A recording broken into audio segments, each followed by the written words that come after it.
Léa, quel film tu es allé voir? Alors, quel film je suis allée voir? Je peux avoir la caméra sur moi? Ah, la Alors, qu'est-ce qu'elle seule. à votre avis? Star Trek. Star Trek. Pantouf Star Trek.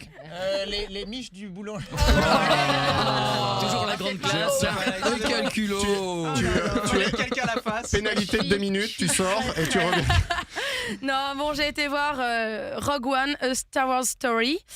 Donc je vais vous en parler. Ah, avec plaisir.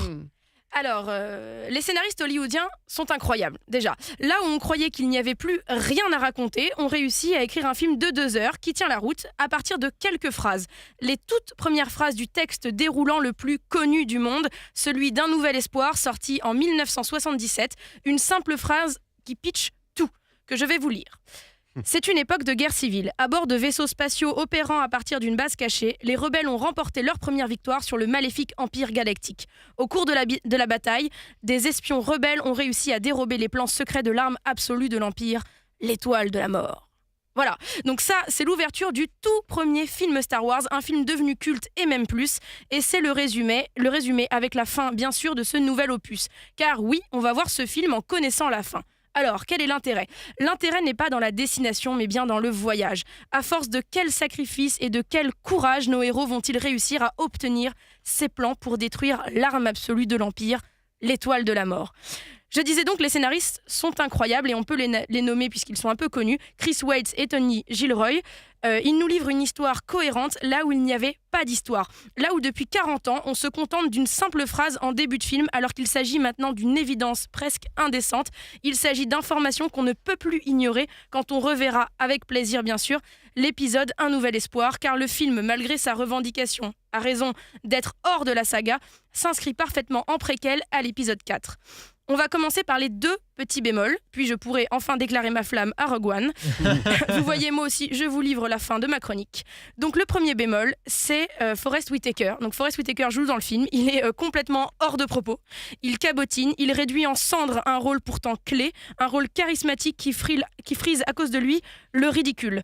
Heureusement que les autres comédiens sont excellents, même ceux qui sont décédés en 1994, comme Peter Cushing, qui reprend son rôle 3 décennies plus tard. On n'arrête plus le progrès, et c'est tant mieux. Le second bémol, c'est l'exposition du film, qui est brouillon, lente et surchargée d'informations. On s'y perd, on se lasse et on prend peur. Mais en fait, il s'agit d'une véritable bombe à retardement. Le réalisateur ose tout et dégomme les codes de la saga à grands coups de pied. On pourrait penser que c'est méprisant et une trahison, mais ce n'est pas le cas. Il s'agit ici d'un film ancré dans notre réalité et dans notre présent. Il vit avec son temps. C'est un film moderne qui parle à la fois aux fans, mais aussi à la nouvelle génération, celle qui se fiche bien de la nostalgie d'une époque qu'ils n'ont jamais connue. À la poubelle donc les cadres larges, la caméra stable et les transitions tapent à l'œil. Ce film est plus proche de la mise en scène du Soldat Ryan que de l'Empire contre-attaque, et c'est exactement ce qu'il fallait pour nous prendre aux tripes. Car oui, nous sommes au cœur d'un film de guerre et d'espionnage sans précédent dans les films de space opéra, avec ses travelling arrière, les soldats courant vers nous, les bombes qui explosent de tous les côtés, les projetant dans le sable et les palmiers qui s'abaissent. Nous sommes au cœur d'une apocalypse maintenant. Jeu de mots, d'une fin du monde. C'est un film d'action, certes, mais qui respire et qui est lisible, ce qui nous montre bien qu'il n'est pas nécessaire d'avoir recours à une caméra secouée dans tous les sens et gerbante qui caractérise tellement ce genre de film. La mise en scène atteint des sommets virtuoses quand il s'agit de filmer l'imposant Dark Vador, élu 3e méchant de tous les temps au cinéma, rappelons-le. Son apparition transpire le charisme et frôle même le film d'horreur avant même qu'on le voie véritablement. Et pour ça, en plus du réalisateur, il faut remercier le directeur de la photographie qui offre un travail divin, l'ombre de Vador suffisant à nous faire cesser de respirer. On peut aussi remercier John Williams et la dizaine de notes cultes de la marche impériale, et bien sûr, 40 ans de terreur et de domination. Il y a donc une véritable identité cinématographique qui se démarque des autres épisodes, mais sans délaisser le fil conducteur, celui qui nous tient à cœur. Dans cette optique de libération des anciennes œuvres, on constate que des choix difficiles ont été faits, quasiment pas de force, avec un grand F majuscule, ni de sabre laser, malheureusement pour les plus jeunes, au profit plutôt d'une thématique chère à l'univers de Star Wars, celle de l'absence de la figure paternelle, thématique qui transcende les 7 épisodes et qui prend un nouvel envol dans ce 8e film. À noter aussi que les résistants sont présentés de manière inédite. Ils sont moins naïfs, ils font de l'espionnage, du sabotage et ont même leur lot d'extrémistes prêts à commettre un attentat. C'est complètement nouveau alors que les précédents opus sont très manichéens avec une idée claire de ce qu'est le bien et le mal.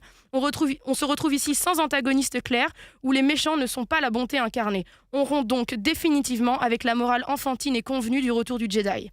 Un petit mot aussi sur le compositeur Michael Giacchino, le virtuose de sa génération, dont j'ai déjà plusieurs fois parlé dans cette émission, qui a su allier son propre style et son génie à la perfection avec le travail pharaonesque de John Williams qui a posé les bases de la musique de la saga Star Wars. D'ailleurs, cette saga qui s'étend sur des décennies avec sa solide construction scénaristique où chaque arc a su marquer sa propre génération, n'a jamais aussi bien porté son nom que dans ce film-là. Son nom littéralement, car la traduction de Star Wars, ce n'est pas la traduction française qu'on a depuis le début. La traduction de Star Wars, c'est les guerres de l'étoile. Et c'est exactement ce dont il s'agit ici. Ces guerres qu'on a suivies dans les épisodes de 4 à 7, elles prennent leur source dans ce film-là. On voit cette guerre prendre vie avec autant d'impuissance que de fatalité. Cette guerre qui se tient dans un décor inédit à l'univers de Star Wars entre ciel et terre. Le final est grandiose. La dernière demi-heure est un festival auditif et visuel avec des enjeux presque inédits dans un film de guerre, une lisibilité rare dans un film d'action. Ce final est tellement hors de tout moule hollywoodien. Il assume de rompre définitivement avec le film pour enfants. Il est dramatique, bouleversant et terrible, mais plein d'espoir. Et c'est d'ailleurs le tout dernier mot du film, le mot espoir. Alors la seule chose que je puisse vous dire après avoir assisté à ce spectacle, c'est que l'espoir soit avec vous. Oh. Ouais.